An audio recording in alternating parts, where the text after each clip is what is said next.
très académique. C'est-à-dire, je ne vais pas suivre le plan classique. Je vais essayer surtout de vous donner des éléments d'information et des données que vous ne trouverez pas ailleurs. Parce que maintenant, vous allez sur Internet, n'est-ce pas, vous allez trouver 100 cours sur l'hypertension artérielle. Et qui sont mieux faits que ce que je vais faire. Par contre, je vais vous donner certaines données locales que vous n'allez pas trouver dans d'autres communications. Donc voici succinctement le plan. Donc on va faire d'épidémiologie, beaucoup d'épidémiologie. On va insister un peu sur les caractéristiques locales de la population algérienne sur le plan épidémiologique. On va, un point important, la mesure de la pression artérielle. Puis on va avoir l'évaluation des risques cardiovasculaires. L'étiologie, on ne va pas en parler du tout. L'étiologie, parce que ce n'est pas le sujet. Et enfin, le dernier chapitre, on va parler du traitement et de la prise en charge de cette hypertension artérielle.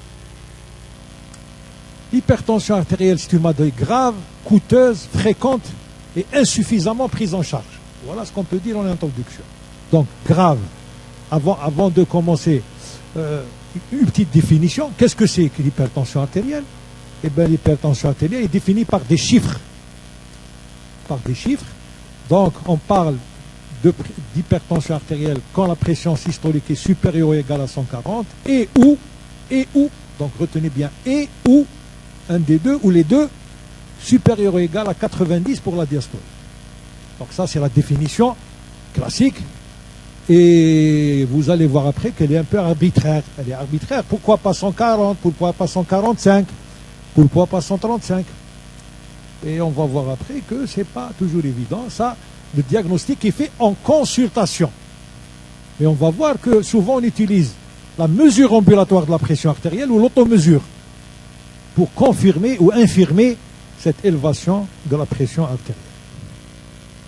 Donc vous avez plusieurs classifications. C'est de l'OMS. Ça, vous trouverez ça partout, hein, dans tous les bouquins, dans tous les sites. Donc vous avez optimal, normal, normal haute et à partir de 140-90, grade 1, grade 2, grade 3, selon le niveau de pression. D'accord? Ça, c'est l'OMS. Vous avez une autre classification, la GNC. Normal, pré-hypertension. Ça, c'est une nouvelle notion. Stade 1, stade 2 et stade 3. Ça, c'est la GNC. Donc, si vous voulez, et vous avez cette notion qui est importante, c'est la pré-hypertension. Donc, une pression qui n'est pas tout à fait élevée, mais qui est borderline, qui est limite. 130, 139, 85, 89.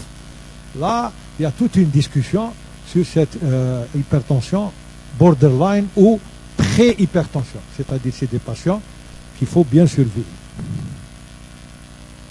Alors, elle est grave. Pourquoi grave? Parce que c'est le principal facteur de risque de la morbimortalité cardiovasculaire. En Algérie, vous savez qu'il y a 2 causes de décès les plus importantes. Quelles sont ces 2 causes? Vous avez les maladies cardiovasculaires, le cancer. À eux deux, c'est 85% de la mortalité globale. Le cancer et les complications cardiovasculaires que sont l'athérosclérose, puisque l'hypertension, on l'appelle le tueur silencieux, the silent killer. Pourquoi le tueur silencieux? Parce qu'en général, elle évolue à bas bruit, il y a peu de symptômes. Très peu de symptômes. Généralement, c'est une découverte fortuite. Lorsqu'on fait un examen à quelqu'un, vous savez que la prise de la pression artérielle fait partie systématique de tout examen clinique. C'est un geste emblématique. Si vous ne prenez pas l'attention à votre malade, la vieille ou le vieux ne vous prendra pas au sérieux. Ce médecin, il ne m'a même pas pris ma tension. Donc, la prise de tension est importante et il s'agit du tueur silencieux parce que l'athérosclérose, qui est donc la complication de l'HTA, va retentir sur les organes nobles. Les organes nobles que sont le cerveau, le cœur et le rein. Donc vous avez, regardé, hein, vous avez l'insuffisance rénale, l'hémorragie cérébrale, l'AVC, tout ça, l'anévrisme de l'aorte, l'artériopathie, l'éclampsie, l'insuffisance cardiaque. Donc ça va toucher le cœur, le cerveau et le rein essentiellement, avec toutes les complications que l'on connaît. Donc, un petit peu selon le rapport de l'OMS, c'est, vous voyez, 7 millions de décès, 13% de mortalité, ça c'est dans le monde, et l'HTA est impliqué dans 62% des AVC. Donc vous voyez quand même que l'HTA est une maladie quand même assez grave. Regardez ce tableau très intéressant qui est ancien. Le risque commence à partir de 115. On a dit que la définition c'était 140. Mais entre 115 et 135, on a remarqué que la mortalité est multipliée par 2. Vous avez là ce qu'on appelle la cardiovasculaire mortalité. Et ici, vous avez la pression. Vous voyez que chaque augmentation de pression, vous avez x2, x4, x8. La mortalité augmente. Et à des pressions très basses. D'accord? Entre 110 et 135, la mortalité est multipliée par 2. Entre 135, 155 par 4, etc., etc. Donc, la mortalité et les complications cardiovasculaires, le risque cardiovasculaire, donc, est proportionnel à l'élévation tensionnelle. Plus la tension s'élève, plus le risque cardiovasculaire est important. Et quand on parle de risque cardiovasculaire, qu'est-ce que ça veut dire? Le risque cardiovasculaire, c'est la probabilité d'avoir un événement fatal ou non fatal dans les 10 ans qui suivent. C'est ça le risque. Pour cette personne est à haut risque. Au risque de quoi? De faire un événement fatal. Fatal, ça veut dire avec décès. Ou là, non fatal, événement cardiovasculaire grave non fatal, un infarctus, un AVC, une insuffisance rénale, une insuffisance cardiaque. C'est ce que ça veut dire quand on parle de risque cardiovasculaire. Alors, vous voyez ici, nous avons les facteurs de risque, vous les connaissez, vous avez des facteurs de risque réversibles et non réversibles. Les non réversibles, ce qu'on a, qui peut nous dire l'âge et le sexe, en général. Et la génétique, qui n'est pas encore réversible, mais peut-être qu'elle va l'être dans quelques temps. Donc, et les non réversibles, et les réversibles, pardon, sont connus, le tabac, donc le diabète, l'obésité, la sédentarité, donc tout ça. Donc vous voyez ici par exemple, diabète plus hypertension, si vous avez les deux, vous voyez qu'il y a une augmentation crescendo, les facteurs de risque se multiplient. Quand vous avez 1, 2, 3, c'est-à-dire smoking, tabac, diabète et HTA, vous voyez les facteurs de risque, comment ils augmentent, et là vous avez le risque cardiovasculaire. Il est multiplié par 16, par 32, par 64, par 128, etc. Donc le risque, plus il y a de facteurs de risque, plus le risque est important. Et c'est là on va parler de l'évaluation du risque cardiovasculaire. Nous allons traiter non pas un chiffre tensionnel, mais un risque cardiovasculaire. Alors elle est coûteuse. C'est une maladie qui coûte cher. Vous voyez les chiffres, c'est des millions d'euros. Là on passe rapidement. Elle est fréquente. Comment fréquente? Alors là je vais vous donner quelques chiffres qu'on a menés dans le cadre de la Société algérienne d'hypertension artérielle. Nous avons mené une large enquête. Vous voyez l'Algérie qui est le plus grand pays actuellement d'Afrique. D'accord? Donc on n'avait pas, en 2004-2005, on n'avait pas de chiffres. Donc, je passe rapidement tout ça parce que ce n'est pas important. Donc nous avons mené, vous avez le nord et le sud, nous avons mené une enquête nationale, Saha 1, je passe rapidement parce que je n'ai pas le temps, tout ça, je vais juste vous montrer, voilà. Donc nous avons tiré au sort pour vous montrer qu'il y a eu à Béjaïa par exemple, deux villages ou deux villes, je ne sais pas, qui ont été tirés au sort. Donc nous avons, nous avons un échantillon représentatif de toute la population algérienne et on s'est déplacé pour rechercher donc l'attention, etc. Donc, je passe, et voici ce que vous devez retenir, voici un petit peu le travail qu'on avait publié dans Journal of Hypertension sur l'ensemble donc de la population, un échantillon représentatif de toute la population algérienne qui retrouve 35,3% d'Algériens de plus de 18 ans ont une hypertension artérielle. Donc c'est très important. Le tiers de la population est hypertendue. Sans différence significative entre les hommes et les femmes, ce n'est pas significatif si on voit l'intervalle de confiance. Donc retenez ce chiffre, sans rentrer dans les détails de l'enquête, c'est 35,3% de la population algérienne qui est hypertendue, adulte. Je parle bien entendu de la population de plus de 18 ans. Et vous voyez, avec l'âge, ça c'est toujours notre enquête, qui montre que la prévalence de l'hypertension augmente de façon drastique avec l'âge. À partir de la 5e décennie, la moitié des Algériens sont hypertendus. Si vous prenez quelqu'un qui a 50 ans, vous avez une malchance sur deux d'avoir un hypertendu.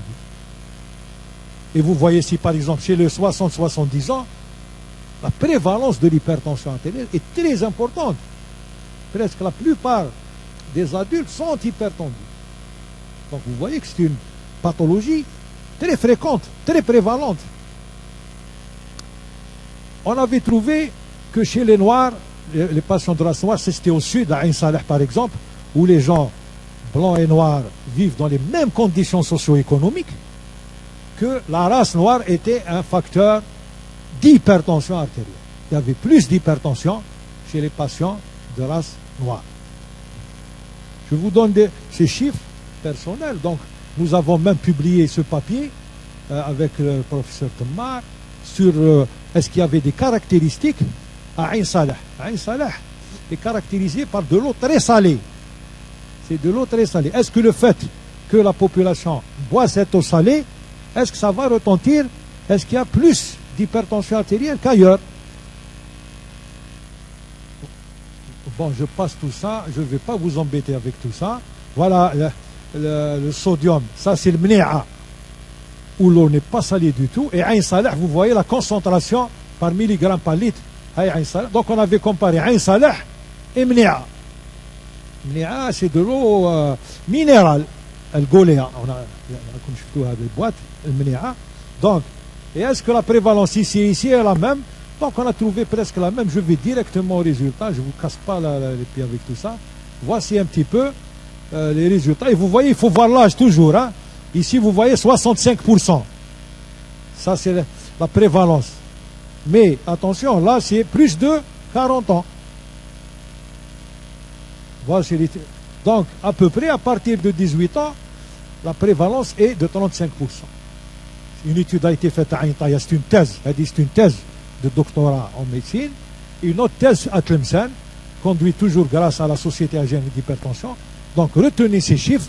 Voici la prévalence de l'hypertension. Quand vous lisez prévalence, il faut toujours voir la population. Et si on compare à l'échelle mondiale, la prévalence, vous avez le pays, l'âge et la prévalence. On est comme les Marocains, à peu près 34, 35. Bon, c'est la même race, c'est le même peuple, à part les frontières qui sont fermées, mais bon, tout est identique, même la prévalence de l'hypertension. Et c'était presque la même année. Nous, on a fait en 2005, ou moi, c'était en 2006. Donc, vous voyez, et si vous prenez ici, il ne faut pas s'effrayer, 70%. Mais si je vois l'âge, donc ça explique cette prévalence. D'accord? Par exemple, la prévalence est très élevée en Turquie. Non, pas en Turquie. Il y a supérieur à 20 ans, 38%. Chez les Allemands, 55%. Donc, ça, c'est des chiffres pour vous dire que c'est une pathologie très prévalente. Alors, le diagnostic positif, ça commence. Heureusement, on ne comprend plus la tension comme ça, parce que ça serait grave. Donc, ça a commencé par Stephen Hales, qui il mettait donc ce tube dans la carotide d'un cheval et il voyait que la pression montait. Et c'est comme ça que on a fait donc une enquête toujours dans le cadre de la SAHA sur les appareils de mesure. Parce que pour mesurer la pression artérielle, il faut un bon appareil de mesure. Est-ce que les appareils de mesure qu'on retrouve dans les hôpitaux, dans les polycliniques, est-ce que c'est des appareils de mesure valides? Donc, on a ramené un tensiomètre, un boumanomètre de l'usine des États-Unis. Donc, c'était un tensiomètre calibré, validé. Et qu'est-ce qu'on a fait? Grâce à un Y, donc imaginez un tube en Y ou en T. Donc, d'un côté, on mettait le tensiomètre à valider. Donc, c'était des tensiomètres anéroïdes. De l'autre côté, le tensiomètre à DA. Et en haut, c'était la poire. Et on gonflait. Donc, normalement, ce qu'on retrouvait à droite, on devait le retrouver à gauche. C'est logique. Hein? Donc, et on vérifie à 3 niveaux. Donc, à 0, déjà à 0, vous avez des tensiomètres. Vous avez l'aiguille qui démarre à 20. Parfois, elle est à 30. Parfois, elle est en retard. L'aiguille, elle est de l'autre côté. Vous avez des tensiomètres complètement abîmés. Donc, on vérifie aussi l'étanchéité. Qu'est-ce que ça veut dire l'étanchéité? Normalement, lorsque vous gonflez un tensiomètre et vous fermez la valve, l'aiguille ne doit pas bouger. L'aiguille ne doit pas descendre. Il y a des tensiomètres, les gens gonflent, l'aiguille descend toute seule. Normalement, quand vous fermez la valve, l'aiguille, elle reste, elle ne bouge pas. Donc, si elle bouge l'aiguille, si elle descend toute seule, ça veut dire que votre système n'est pas étanche. Ça veut dire que c'est un mauvais tensiomètre. D'accord? Alors, donc nous avons fait cette enquête à Metlili, qui est une ville proche de Gerdaya. Sur 30 tensiomètres, nous avons trouvé 80% des tensiomètres défectueux. Et même à Mustafa, il y avait 75% des tensiomètres qui étaient défectueux. Si je vous dis ça, c'est pour vous sensibiliser sur l'importance de l'outil de mesure. Il ne faut pas donner un diagnostic alors que l'outil de mesure est faux. Parce que c'est des conséquences à long terme, c'est des conséquences parfois graves. Il y avait des tensiomètres qui donnaient plus de 40 mm. Imaginez, vous trouvez 140 alors que le patient est à 100. Réellement, il est à 100. Ça, c'est très grave. Donc, l'essentiel, c'est d'avoir un bon tensiomètre étalonné. Et les meilleurs tensiomètres, en fait, c'est les tensiomètres à mercure. Malheureusement, ils n'existent plus. Vous savez pourquoi?